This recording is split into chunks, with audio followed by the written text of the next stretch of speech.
Ipinasabina na ng NBI sina Batangas Representative Leandro Leviste at dating Congressman Jing Paras dahil sa umano'y honey trap plot. Ang biktima di lang din daw si Executive Secretary Ralph Recto, kundi iba pang opisyal ng gobyerno. Ang detalye sa agenda report ni Andrea Salve. Hindi lang si Executive Secretary Ralph Recto, kundi ilang matataas na opisyal ng administrasyon pa raw ang target ng umano'y honey trap plot na pinatatrabaho umano ni Batangas 1st District Representative Leandro Leviste sa naarestong bugaw na talent manager ng NBI. Ayon sa informant ng politiko, kasama rin daw sa mga target sina Ombudsman Jesus Crispin Rimulya, Cabinet Secretary Benhur Abalos, Interior Secretary John Vic Rimulya, Public Works Secretary Vince Dizon at DICT Secretary Henry Aguda. Una nang sinabi ni NBI Director Melvin Matibag na kanila na ring sinisilip ang anggulong ito, bagaman wala siyang pinangalan ng mga personalidad.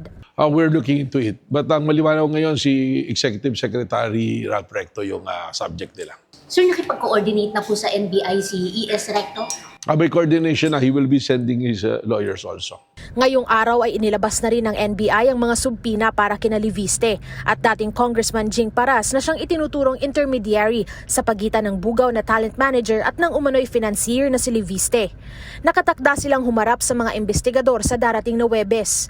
Una na nilang itinanggi ang mga alegasyon. If they will not attend, then we have to deal with it na accordingly kung ano yung ebidensyang darating sa amin.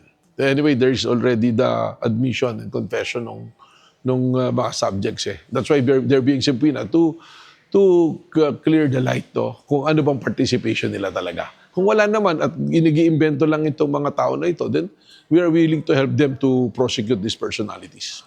Sa social media post naman ngayong araw, inungkat ni Leviste ang anyay malapit nilang samahan ni Matibag.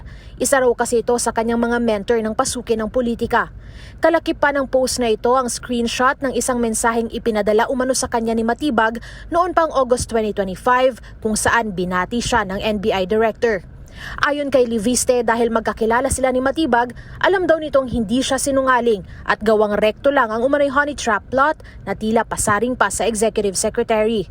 Alam daw ng mambabatas na nautusan lang ang NBI Director kaya pinapatawad niya na ito at kahit wala na raw ang mga taong nasa paligid nito ngayon ay pwede pa rin silang magkwentuhan kagaya noon. Para sa agenda, Andrea Salve, Billionaire News Channel. Matipid ang sagot ng NBI chief sa social media post ni Leviste. Ayon kay Matibag, no one is above the law. Hindi lang umano mga miyembro ng gabinete ang target ng sinasabing honey trap plot. Ayon sa source ng politiko, kabilang din ang mga senador na sina Chis Escudero at Kiko Pangilinan dahil daw asawa sila ng mga artista. Naging target din umano ang magkapatid na sina Senador Erwin at Raffy Tulfo. Mag-follow sa aming mga social media accounts at mag-subscribe sa aming YouTube channel para sa pinakahuli at eksklusibong mga balita.